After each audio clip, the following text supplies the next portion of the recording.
Hello everyone, hope you're doing well. Today we're going to be looking at the new crew skills which have been put into War Thunder for the naval forces. You can find them here, but just before we get started, unfortunately I've contracted quite a decent viral infection, so I might be out of action for the next few days. To be quite honest, I have not a lot of energy, and therefore this might be the last thing you see for a bit. If you see anything else, I apologize for the quality.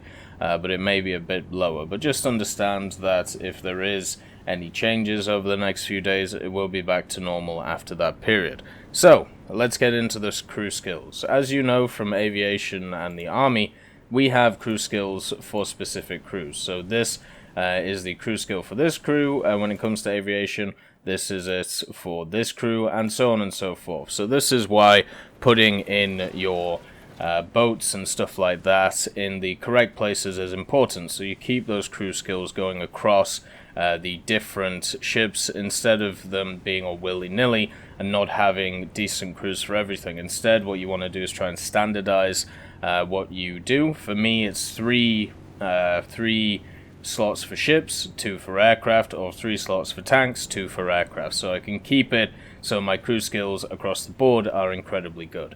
So what we're going to do is have a look at each crew skill, what it is, what it does, which ones seem to be a bit more important than the other ones. Also, we'll have a look at the qualification, accelerated training, and all that stuff.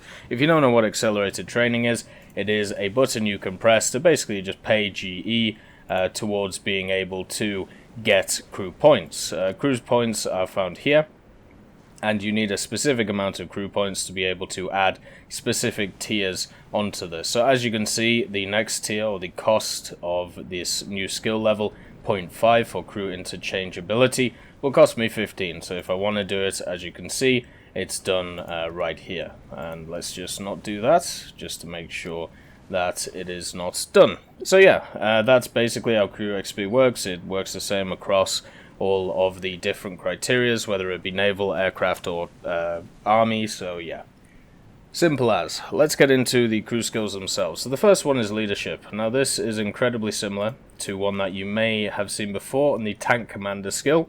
As you can see, you have the leadership skill here, and what it does is it buffs all of your other crew skills. Leadership does exactly the same thing in the form of percentages, meaning that every crew skill gets an increased bonus on top of it.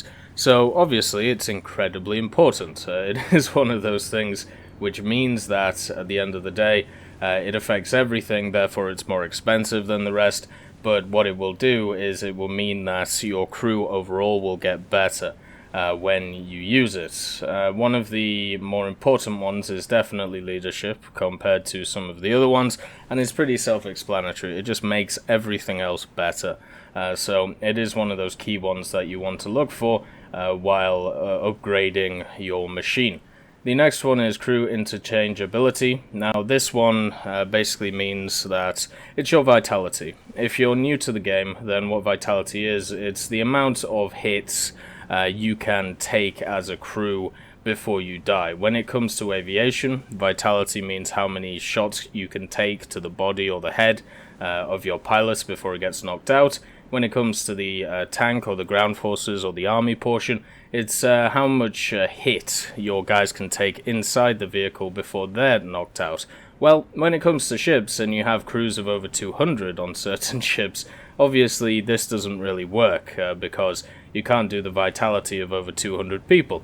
So instead what they've done is condensed it into this crew interchangeability idea, and what it means is this is the maximum amount of loss that you can take before your crew is knocked out. So as you can see, the maximum loss right now for the ship that I'm using, which is the Higgins 81-foot PT6, it has a crew of 17, is 11. So I can technically run this thing with 7 crew if I wanted to, and I would still be able to be combat effective, even maybe with 6 crew, with the maximum loss being 11, and therefore I have 6 left over, so I should be able to crew, I still should be combat effective, I still should not have the crew knocked out. by increasing this parameter of crew interchangeability, what you do is you make it so that maximum loss increases, so you can run with your ship with less of a crew than before. Now, obviously, in the case of a Higgins 81 footer, when there's only 17 crew, it's not going to make that much of a difference. As you can see, 11 to 12. But if we change this so it's looking at a destroyer or a light cruiser, such as something like a Cowl, the premium destroyer for the US, what you see is this has 273 crew on it. So this skill would be a lot more important for a machine like that instead of what we see on the Higgins 81 footer. It just increases your vitality. It's as simple as that. It means that you can be combat effective with less crew compared to before. The next one is radio communication. This works exactly the same how it does with the Army and the aviation. So as you can see, you have a base and then you have a total on top of it. This base changes and also does the total depending on how many points you put into it. But there's not really a lot to talk about this one. By the way, this is all information, as it says, relevant to realistic battles. So it may be slightly different if you look at simulator or if you look at arcade. But yeah, I use realistic as a standard just because it's the easiest and the majority of people play it. So with that said, this works exactly the same how it does in Air and Army. Therefore, there's not really a lot to go into. I think the other skills that we're going to get into are much more important. So the next tab we have is observers, and obviously observers observe, so this is all going to be about what's going on the battlefield, what can you see around you. The first one is the air targets detection distance, and as you can see, distance is spelt wrong. It's spelled distance. Just understand this is a closed beta test, and I'm sure they'll fix that when they get to it. But yeah, in ships, one of the big interesting things about it is the mixture with aircraft and naval forces, and with that must come crew skills which accommodate for this, and this is the first one that does that. So with air targets, you will be able to detect them at a base level up to 7.5 kilometers away, and as you add on to this, you'll eventually get to 10 kilometers with an aced crew. This means that you'll be able to see aircraft which are 10 kilometers away, and as it says, air targets detection skill affects distance of air object markers drawing. So that is markers that you can see, not just the planes themselves being a spec. And obviously this is going to affect how you're going to approach a battle, especially in the larger ships, and also how you're going to be able to move forward. Are you going to target ships? Are you going to target aircraft with your AI gunners? Or are you just going to, let the wind take you where you want? So this is important, maybe not as important as others. 7.5 kilometers is still a massive distance when it comes to base. Remember that because this is CBT, it's all subject to change, so I'm just talking about it from this point of view. But yeah, 7.5 to me seems a hell of a long way away, so as long as you're paying attention, you probably won't have to touch that skill and, do some other ones. The next one is the surface targets detection distance. Now this has two parameters to it. So you have detection and then you have identification. So detection is when you see it, identification is when it pops up with the little marker saying what it is, and then you have absolute identification and detection and also surface. So the best way I can describe this is, when you're flying in Air Realistic or Air Arcade, you see a guy in front of you, you see his name, and you see it says P40. Right, so, and then once you get closer, once you get in a specific distance, it will say P40F. So that is the difference between absolute and surface. With surface, it will tell you what it is, so it may say it's a light cruiser or a destroyer, but as you get closer, it will give you more identifiers. It will give you its name, it will give you its model number, because obviously as we go along with naval forces, we're going to get some very similar ships, but different variants of it, just like the P40E and the P40F and the P40C. They all have little things to them which make them different, so therefore being able to know what you're fighting as soon as possible is incredibly useful, and that's what surface targets detection distance is going to do. So out of the three here, I would definitely say that this is the most important. Whether you think it's important or not, then obviously that's up to you. The next one is the enemy torpedoes detection distance. So For me, this is one which I think is going to get changed. I feel like it's not long enough, but this might be because I'm using the Higgins boat instead of a destroyer. 0.5 kilometers top to be able to detect a torpedo seems really, really short, and they may have done this to try and make torpedoes incredibly powerful, and right now torpedoes are incredibly powerful. They do a lot of damage, and they normally one-shot stuff, and if they don't one-shot stuff, then what happens is they are going to do insane critical damage, and it's not going to take a lot before you are dead. But anyway, what this skill does is it increases your detection range for incoming torpedoes, which can be incredibly useful, especially if you're in a larger ship. The longer range that it is, the more time you have to adapt to the situation and try and get out of the way. Ships and naval can be kind of hectic, so sometimes you can lose track of stuff, so something like this can kind of put you back on board. Unfortunately, as I said, I think a top 0.5 kilometers isn't really going to matter that much, but as I said, it might be different for destroyers. Out of the three, though, I would say this one is the most important. Now, the engine room. We have two of them. We have ship control and fire prevention. So this is your army driver. The ship control is the ship control skill affects telegraph switch time and rudder reaction speed. So this affects the if you are in a ship, you can go a third, 2/3 full ahead, minus a third, minus 2/3 full back. And what that means is you have a time between switches. So between a third and a second, a third and 2/3, there's going to be a lull in time, which is going to mean that it's going to take a bit more time for you to accelerate. Kind of like how in the army, you have the braking distance and you have stuff like that for the drivers. The ship control is very much the same as that, same with rudder reaction speed. So what this skill does is as you increase it, your engine room, we'll say, or driver, will be able to react faster to the controls that you input, whether you're on a controller, joystick, keyboard, whatever. So increasing this is going to help you be a lot more precise in what you're trying to do, instead of being a bit more wishy-washy, which naval definitely feels like it when you don't have a lot of crew skills. The next one is the fire prevention. Now this is the first dodgy one in my opinion, or I shouldn't really say dodgy, I should just say the one that I disagree with. This fire prevention of engine room, it reducing the chances of a fire in the engine room on engines, in the engine compartment, and in the transmission. So what this skill does is it gives you a percentage of time that you are going to set on fire after getting hit, depending on what is hitting you, of course, but as you increase the skill, you have less chance of setting on fire. Now, for me personally, I don't like percentages when it comes to this stuff. I'm sure there are hard numbers backing it up, but all I can see is the percentages right now, and I personally do not like how you can put crew skills into a chance of being able to not set on fire. I like concrete stuff, I like stuff setting stone, so it's very easy to work out. I know if I put myself in a situation, then what will happen is this will happen instead of that happening, and there's not a probability of one or the other happening. I know that this is going to happen.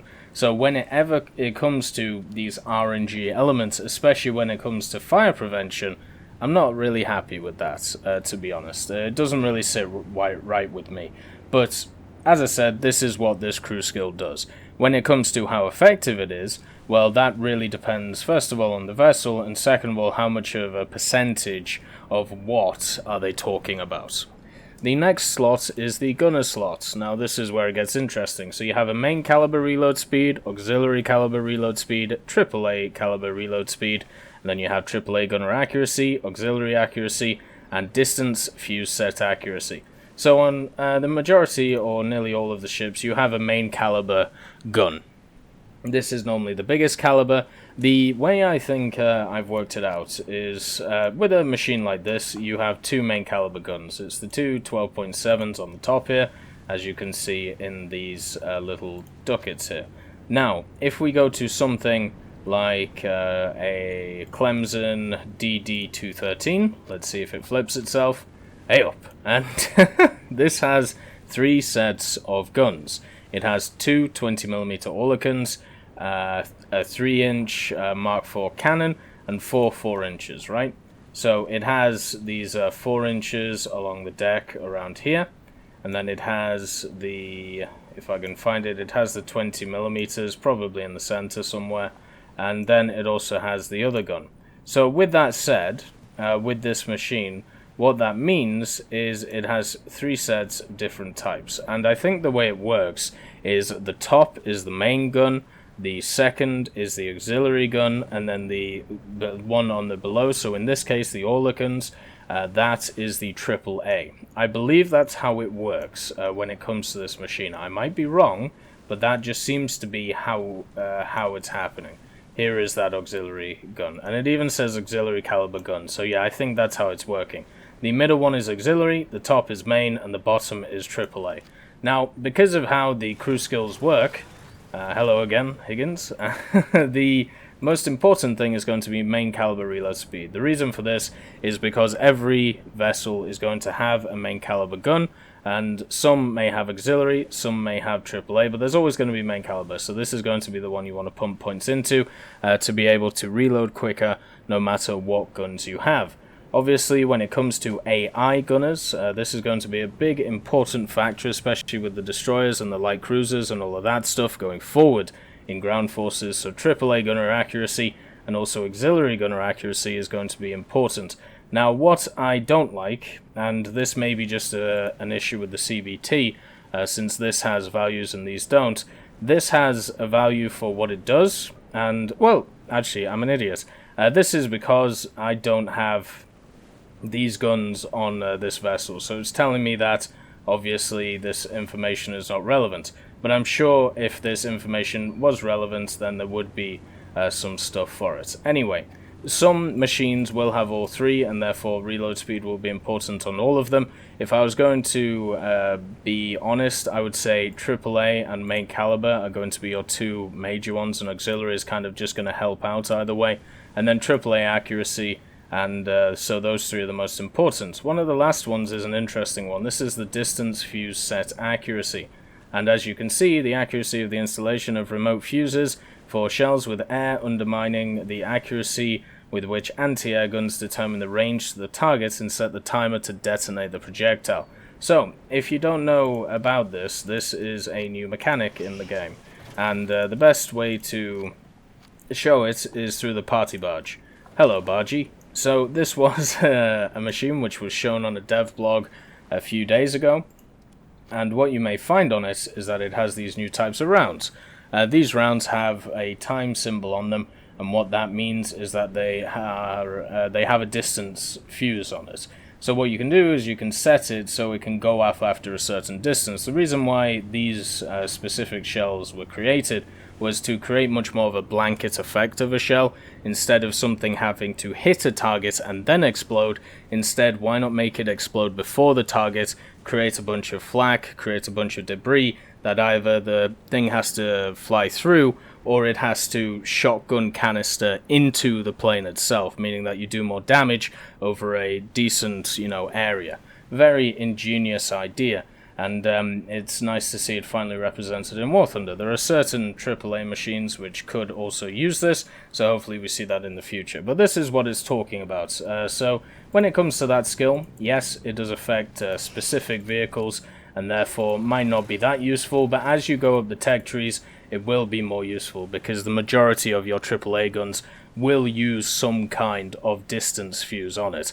But I would still focus on the ones I talked about before, just being the main ones. Damage control. So this is your survivability, and you have 3 ways of really surviving. So you have repair, get rid of water, and extinguish fires, which are all represented in this damage control. So first of all, you have underwatering time. This is the time it takes you to get rid of water out of your vessel. So let's say you get hit on the hull and you have a big stonking hole on it. Well, you first of all want to repair the breach, so you use this skill. As you can see, by even getting it to top, it halves the repair on the thing, which is crazy. And then what you want to do is get away all the water inside, and then maybe if you have any fires, you extinguish it. So all of these skills are survivability skills. What this one does, it means that it takes less time to eliminate flooding out of your machine. What this one does is it decreases the time between actually extinguishing the fire. Now what is interesting is that there is a damage demultiplier here, and what I'm guessing that is as you increase this skill, the fire will take longer to do more damage to your machine. So once again, there isn't any decent numbers that I can find on this. There is no wiki article on this, but that is what I believe it is, and it makes sense to me.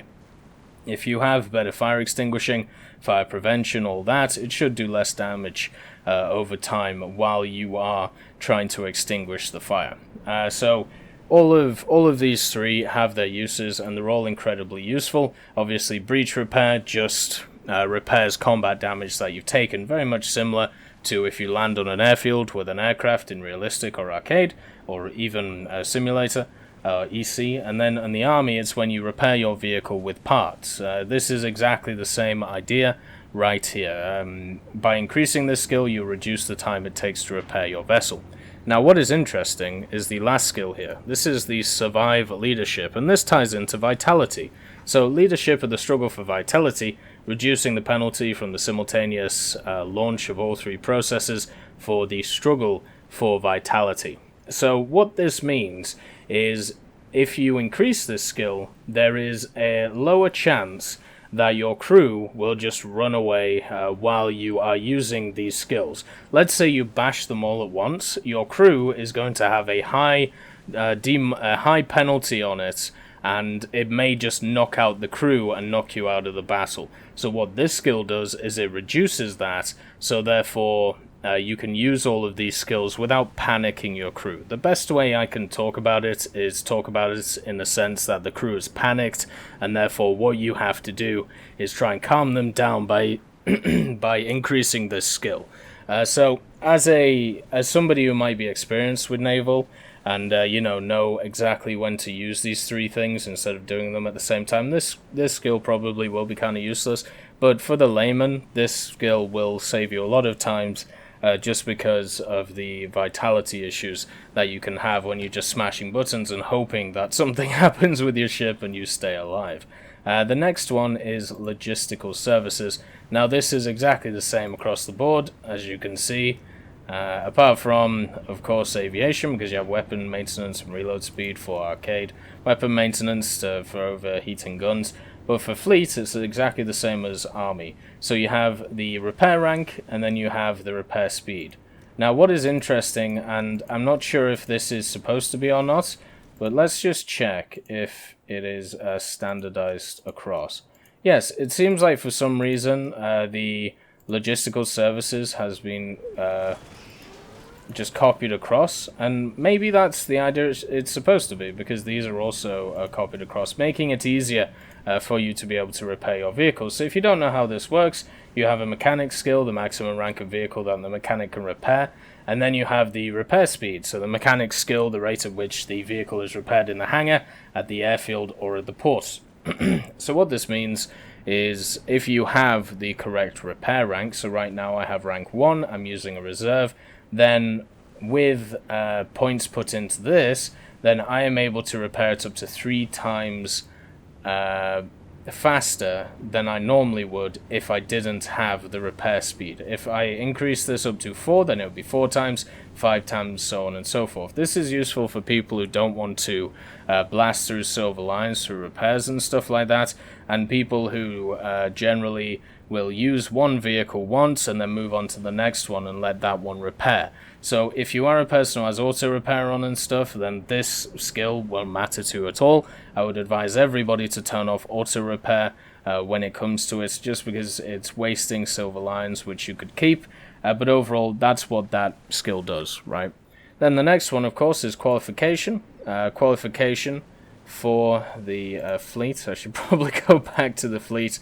As you can see, is exactly the same as every other thing, so you can upgrade from expert, and that gives you +3 to everything. And then of course you have a crew level, but you get +2 for all of your ace contributions, so you get +5 overall, so this will turn into +5 across the board. Overall, the Expert Crew is very useful for any machine, especially if you use it a lot, because if you use it a lot, you're able to get a lot of experience in it. You can actually unlock an Ace Crew for free instead of having to pay for it, because an Ace Crew, you have to first of all get the crew level, but second of all, you do have to pay Golden Eagles for it. But if you play a machine a lot, you can earn it for yourself without having to pay. That is the same across the board. The standard +3 and +5 is also the same across the board, so that's nice to see some continuity. But yeah, that's all of the crew skills. Overall, an interesting bunch. There are only a few that I disagree with. As I said, the fire one, for me, is a little bit dodgy, and also it's going to be interesting to see how much this affects things going forward. It would be nice to see the equations behind them, as always. And once they are released, or once Gaijin actually give them out, then I'll have a look and go through how effective some of these skills are. But those are my general opinions, and also a look at them. I hope you all have a wonderful day, and I'll see you next time.